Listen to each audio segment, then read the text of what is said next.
Joining us now is Don and Lynn Gillian-Daniel. Good to see you guys. And you have several sessions, including research mentor training and breaking the bias habit. Tell us about your sessions at the meeting. Yeah, so research mentor training is based on a community learning model. So we talk about various competencies around mentoring in research environments, and then people talk with their colleagues about their experiences going off of case studies that we present during the workshop. So that's what research mentor training looks like. And during MRS, we covered assessing understanding, communicating with your mentee, mentoring diverse mentees, and then promoting self-efficacy in your mentee. And for breaking the bias habit, that workshop is a research-based workshop based on the idea that we all have implicit biases, and if we can recognize those biases and the impact that they have on our colleagues, there are steps that we can take and tools that we can use to mitigate the effect of bias and make a more inclusive and equitable working environment. And in regards to the mentor training session, what are some of the tools that support a successful mentoring situation? Things that work well in mentoring relationships is one, the realization that every mentoring relationship is different. And you really need to listen to your mentee and have a lot of communication between yourself and your mentee in order for that to be effective. One of the things that I really like in mentoring relationships is this idea of a expectations document or a mentor-mentee compact, where you outline the things that are required of your mentee, and you also include things that you're going to provide for your mentee. The type of work environment, how often you'll meet, what the best way to meet is. And that really helps incoming early career researchers to understand what the research environment is going to be like, particularly for people who are really new to research, because it is a different culture than undergraduate college life. And so they get an idea of what to expect. We also go through exercises on active listening, ways to really focus when you're addressing issues with your mentee.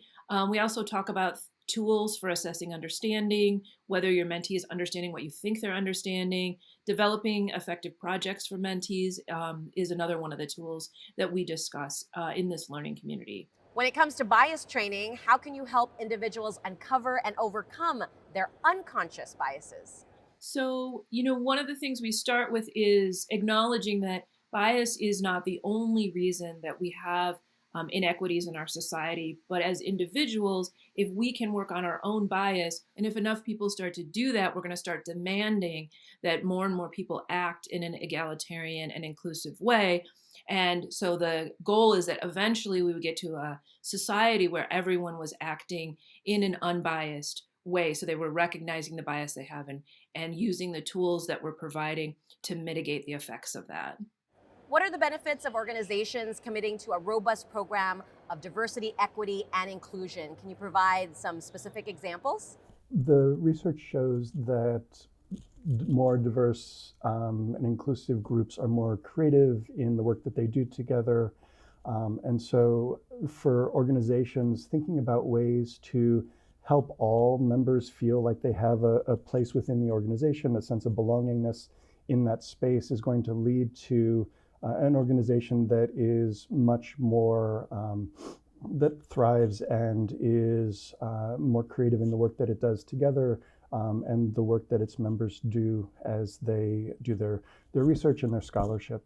And so for an organization to be thinking about the ways that it messages the value that individuals bring to that space, the way that it lifts up the types of scholarship and research that get recognized and receive awards, the speakers and the topics that come into those spaces, and how the work of diverse scientists and researchers are highlighted in the meetings, are all ways that MRS can convey that diversity, equity, and inclusion are values that it promotes, and to create a space where everyone feels like they have an opportunity to belong and to be contributing participants.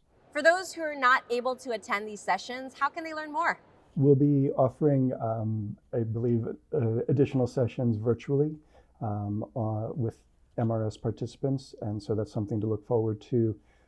As well as the work that we do is funded by the National Science Foundation, and so there are resources that MRS can point members to help them develop these more equitable skill sets that they can apply in their research, in their teaching, and other aspects of their professional lives.